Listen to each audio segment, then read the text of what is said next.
এই ভিডিওটা ছিল রথযাত্রার দিনের। আমরা দিদিরা সবাই মিলে আমাদের বাসার গলির সামনেই দাঁড়িয়েছিলাম। বাসার সামনেই এই মন্দির, আর ইসকন মন্দির থেকে এখানেই জগন্নাথ দেবকে নিয়ে আসা হবে। অনেকক্ষণ অপেক্ষা করছি, কিন্তু রথ এখনো আসছে না। তবে রথ নিয়ে আসতে আসতে প্রায় 6:30টার মতো বেজে গিয়েছিল।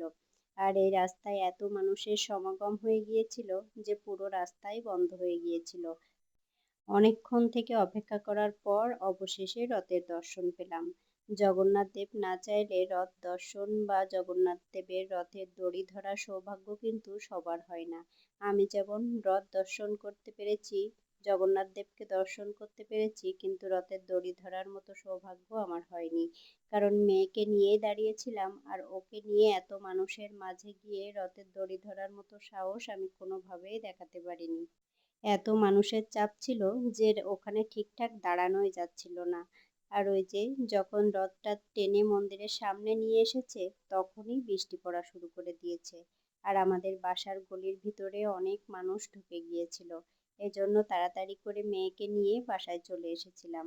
আর আমাদের বাসার ব্যালকনি থেকে কিন্তু জগন্নাথ দেবকে কিভাবে নামালো সব কিছুই আমি দেখতে পাচ্ছিলাম।